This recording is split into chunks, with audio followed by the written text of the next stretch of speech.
Hello, welcome back to Asian Cinema Season 2, and continuing on the two-part look at two films from the South Korean director Hong Sang-soo. I'll now be talking about the second film in this Blu-ray set, Tale of Cinema from 2005. And this story centers on a young man who meets a girl he hasn't seen in quite a while, and he goes out with her. They go out and hang out, and then they go back to a hotel room and they have sex. And afterwards, he confesses to this girl that he doesn't feel like living anymore. He wants to die.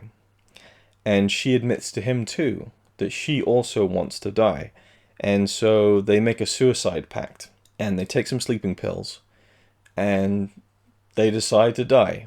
At this point, I will be going into quasi-spoilers, but not enough, in my opinion, that would even begin to remotely ruin the film. But she has second thoughts, and she gets up, throws it up in the toilet, and calls his family.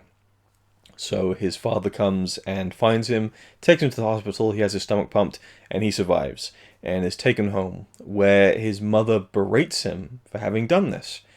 And you realize why he didn't want to live, because he has a very fractured relationship with his mother, and he leaves in a fit of emotion and goes to the top of the apartment block to throw himself off it.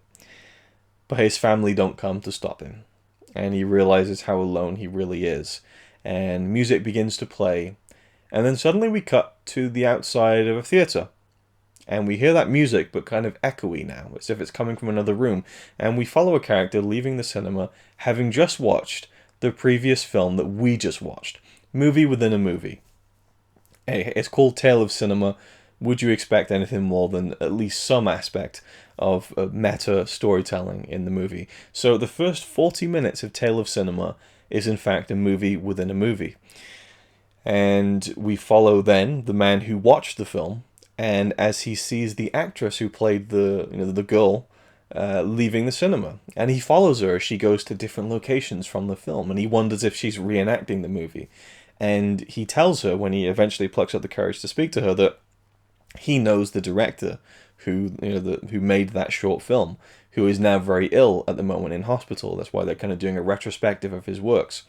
And the actress, is kind of a little bit taken aback by this guy who says that he knew, or, in film school, the director who made the film she was in. If that makes any kind of sense. It does get a little bit convoluted if I'm just explaining it to you and you're not watching it unfold naturally over the course of an hour and a half.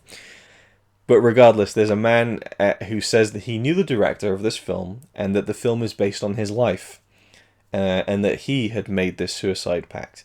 Now, I'm not sure, even by the end of the film, if this man, essentially our lead character, made this up as a story, because he's trying to basically reenact what he saw in the film by getting to know and wooing the actress who plays the love interest in the movie, and by doing the same things.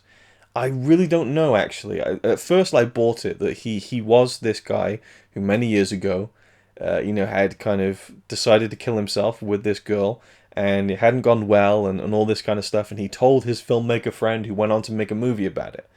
And he's now watched this film, and is following the actress who played his love interest. Again, hopefully you understand, at least kind of in the rough area, of what this film is about. And the way he kind of is pursuing this actress, the woman who played his girlfriend in the movie of his real life, is really quite creepy. Like, he's very awkward and stilted, and it's painful to watch at times. And ultimately, she ends up relenting and sleeping with him, almost just to shut him up. And then he says, "I don't want to live. I want to die. Will you die with me?" And it's just like so awkward. And she says, "I don't think you really got the film," and leaves.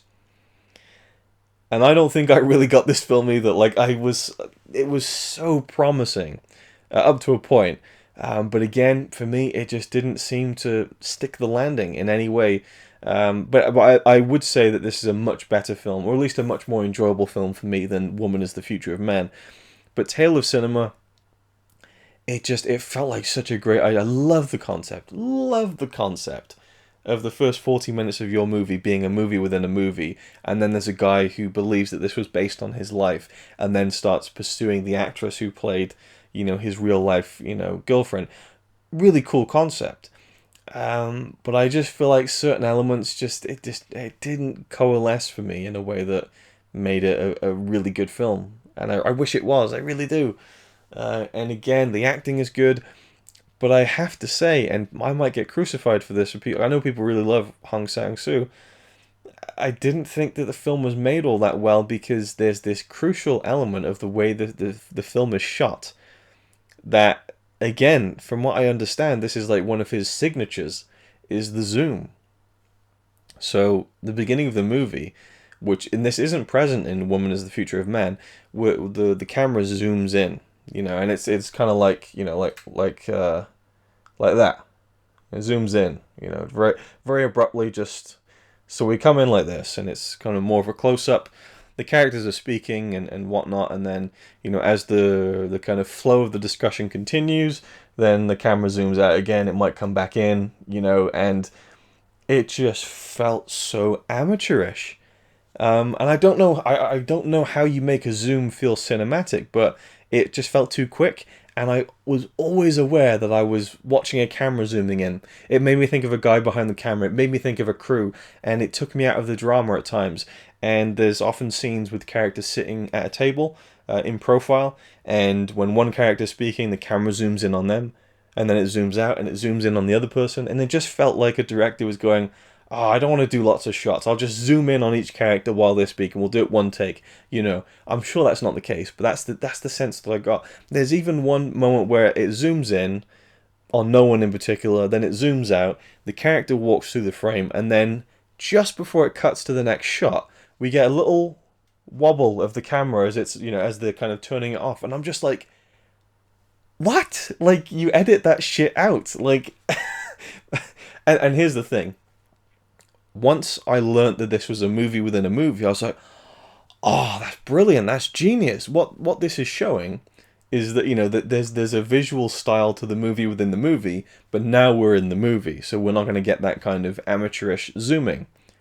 But then the zooming continued, and I'm like, oh my god, so there's like, now the real life feels like the movie, which is, I'm sure, the intention, which conveys the part of the story where this lead character is trying to relive a movie and how dangerous that can be, whether it was his real life or not. Just that simple concept. And so the zooming actually works. I think that is an interesting idea, but I would have preferred a different technique to convey that the real life is like the movie or whatever, because I didn't like the zooming. I really, really didn't.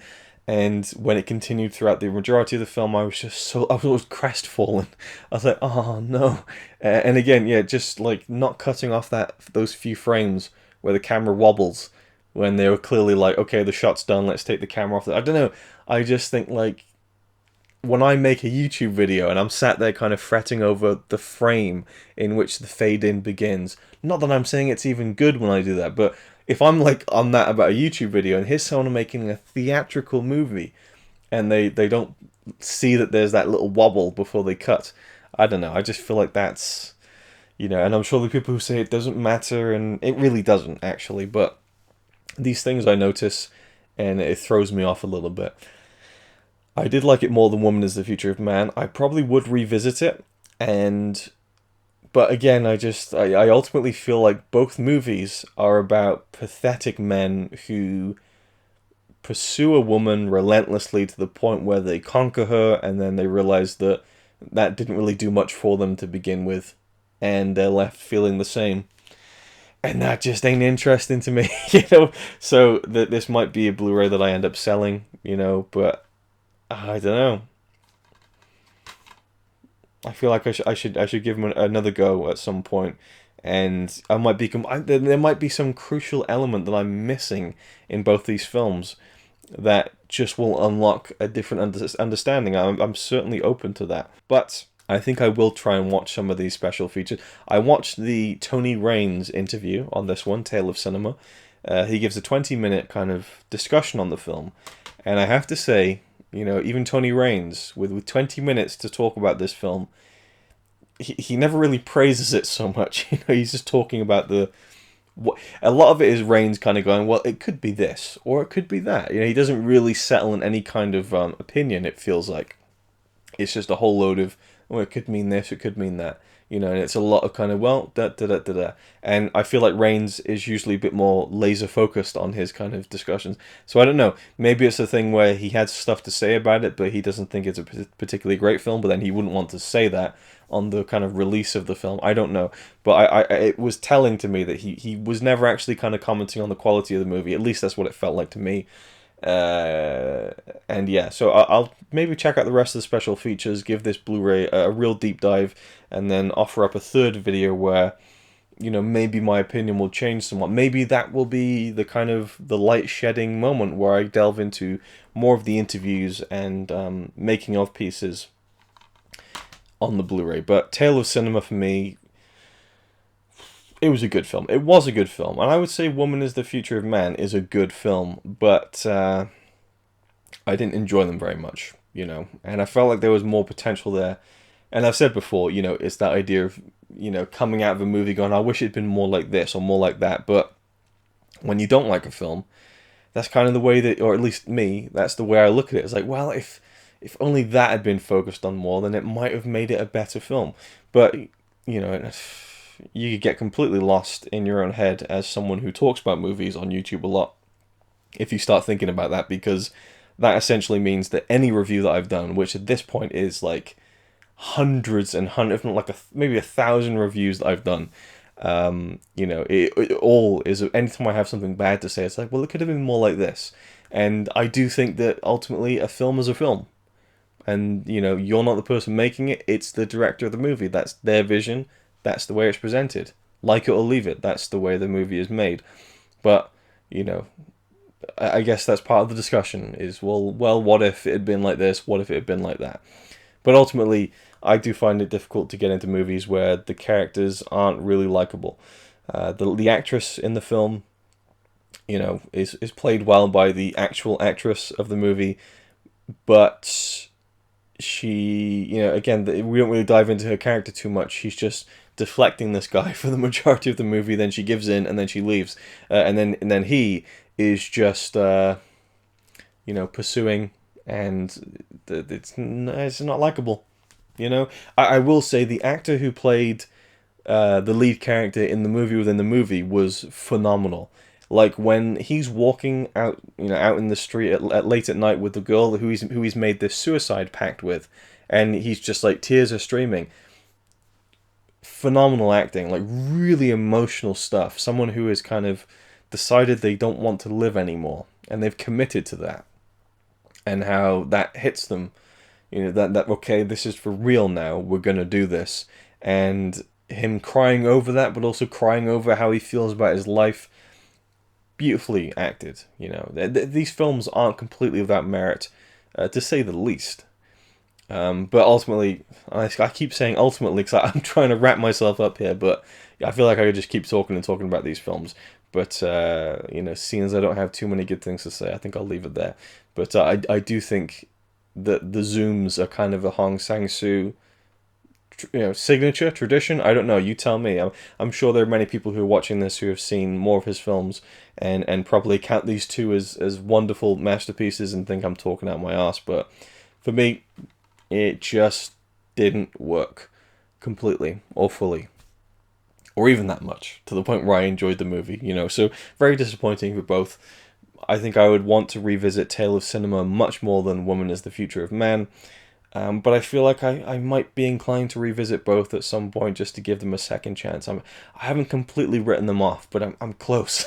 I'm real close to just selling this Blu-ray, but I think ultimately I'll hold on to it. So there you go. That's definitely it. Thank you for watching. I'll see you in the next one. He's alright by me. Apart from the fact he throws cans of Carlin into a tree. Yeah, he's really cool. Yeah, he's really cool. But he's not quite as cool as you.